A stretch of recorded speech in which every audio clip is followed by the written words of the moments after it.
Hey everybody, it's Courtney and I'm back here with another video for Honeybee Stamps. Today I'm going to be using the Winter Anemone stamp set, which obviously is winter, but you can use it any time of the year as long as you don't use those holly leaves or the berries. So I'm going to be working on a piece of Bristol Smooth cardstock, and this is already cut to an A2 size card. I'm bringing out my mini Misty here because it is quite large as far as the images go. And I'm going to be heat embossing these images, and I'm kind of just arranging these, and honestly it did take me a little bit of time to kind of figure out how these will all fit together to pretty much cover up my entire background. You can certainly do masking if you prefer, but I just wasn't feeling that. So we have this large floral arrangement which will take up a majority of the card. So I'm going to go ahead and treat my card panel here with an anti-static tool. And then I'm going to stamp this out with VersaFine Onyx Black ink. And I did stamp it twice just to get a bold black image and to make sure that my ink stays wet a little bit longer. Now the VersaFine is a fast drying pigment ink, but it's not immediately drying. So you can still heat emboss with it, but you want to work a little bit quicker than you would with maybe Versamark. So once that was stamped out, I'm going to go ahead and sprinkle on some clear embossing powder. And I'm not going to heat set this yet. I'm going to go ahead and fill in the rest of my panel before I actually heat set it. And this will minimize the warping. Because once I heat set it, the paper is going to warp a little bit at least. And sometimes it's a little bit harder to line up in your Misty once you have that paper warped. So I'm going to kind of continue and fill in the background with some of the other images within the stamp set. Like I said, I did have to kind of play around with it a little bit to see what would fit where and without doing any masking. But like I said, you can certainly do masking. Now, I do have to apologize if the lighting is a little bit off or if the table is a little bit more wobbly than usual. I am currently working on my coffee table in my living room. I dragged out some supplies. I, believe it or not, have a wasp problem in my craft room.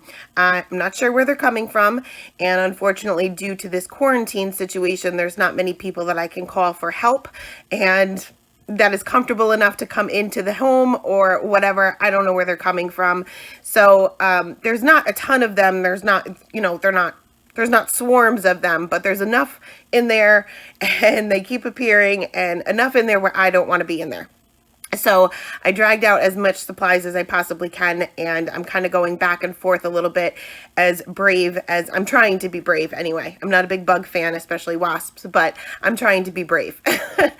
So as you can see, I'm just kind of continuing filling in the background. I'm kind of putting in these stems as close to or touching the image that I've already stamped out so that it looks like it's coming out from behind it.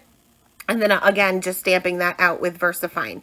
Now you may see that I'm stamping a couple of images at a time before sprinkling on that embossing powder, but I'm not letting that ink sit too long because, like I said, it is a faster drying pigment ink than sometimes we're used to. So I don't want that to start to dry before sprinkling on that embossing powder, or else obviously it won't have anything to stick to.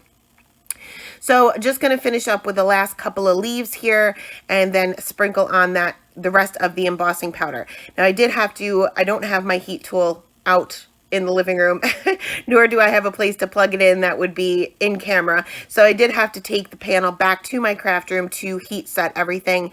And you can see that once it is heat set, we have a much bolder black outline and of course just a little bit of texture where that embossing was, and this will make the coloring a little bit easier. So I am going to be using my Zig Clean Color Real Brush pens for everything here. So I'm using a couple of different colors. I'm going to use 2 different colors on each flower and 2 different colors on each of the leaves.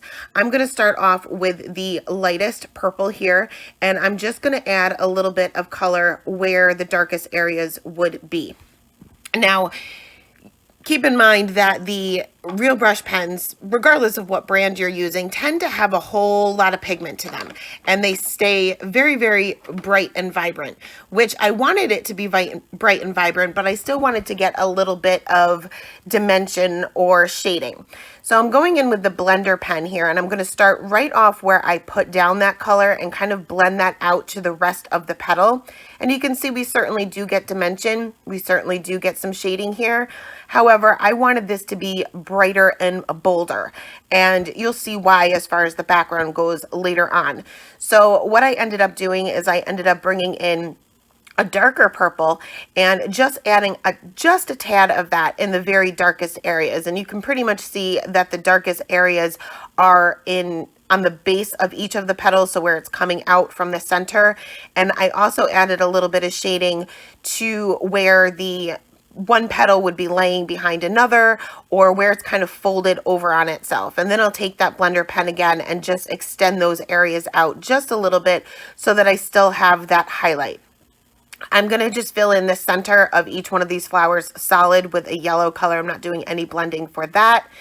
Moving on to the next color combination, this is going to be more of a light blue combination, and I'm going to do the same thing. I'm not going to show you all of the coloring for this entire card because I pretty much kept to the same 3 color flowers, and obviously all of the leaves will be the same, but I did keep one of each flower or one of each color flower in here, and 2 of the leaves, just so that you can see the color combinations that I used.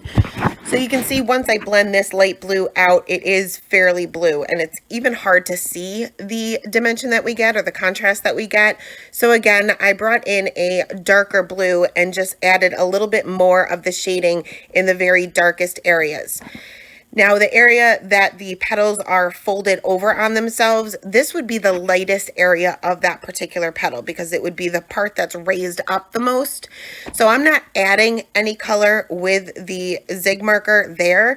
I'm just going to use my blender pen. So whatever color is left off on that blender pen, that's what I'm going to use to fill in those little folds, or those little folds, I guess you could call them, so that they would be significantly lighter than the actual petal.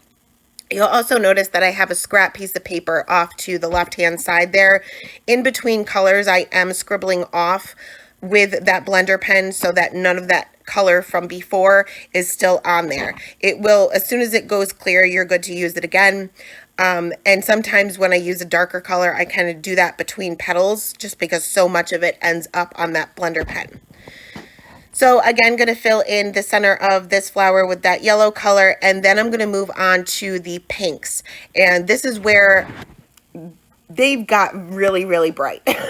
Even though this one pink is not all that bright, and I'm not adding a whole lot of it, it's still, when I blended it out with that blender pen, I just didn't get much contrast. It stayed pretty bright and vibrant. So once I go in with the darker pink, I'm just going to add just a tiny bit of that and start blending that out. And this is where I started kind of scribbling off on that scrap piece of paper in between each one of the petals to try to get a little bit of that color off so that it wasn't too bright and vibrant. But overall, I did better on the second pink flower than I did on this one, but it is what it is. It's bright, it's vibrant, I have a little bit of contrast there, so I'm okay with that. So obviously this one doesn't have the center, so I'm not worried about the yellow here. If I was doing the center, I probably would start with the yellow first with these pinks, just because the pink tends to drag out a little bit more than the rest of the colors.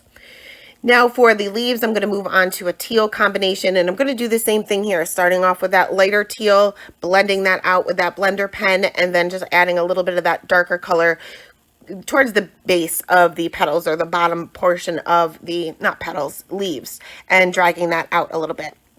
So I went ahead and colored in the rest of the flowers and the leaves with the same color combination, same way as I did for the first few, and then we are going to do the background.